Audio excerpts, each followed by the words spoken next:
Today in my World Cup 2026 food series, I'm sharing with you Iran's golden saffron rice pudding, Shole Zard, a dish of celebration and unity. So let's make it!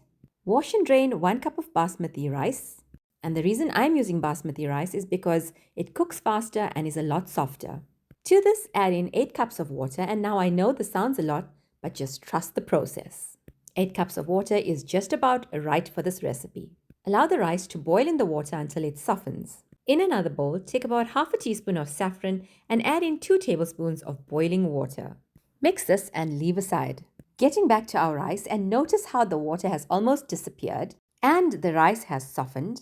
Add in 1.5 cups of sugar. To this, also add in half a teaspoon of fine salt. Add in the saffron water that we made earlier, half a cup of rose water, half a teaspoon of cardamom or ilachi powder, half a cup of ground almond powder, and 2 tablespoons of butter ghee. Mix this all together and allow the rice to soften completely. It usually ends up becoming a porridge consistency. Serve while hot and place into dessert bowls.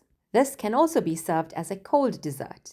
To be honest, I prefer it hot. Flatten it out a bit in your dessert bowls. Sprinkle some cinnamon powder over this. Garnish with some dried rose petals and some toasted pistachios for an extra crunch. And you're ready to serve this rice pudding. If you like trying new recipes, this one is it. Soft and so delicious, easy on the palate, you have to try this recipe. Let me know in the comments how it turned out for you.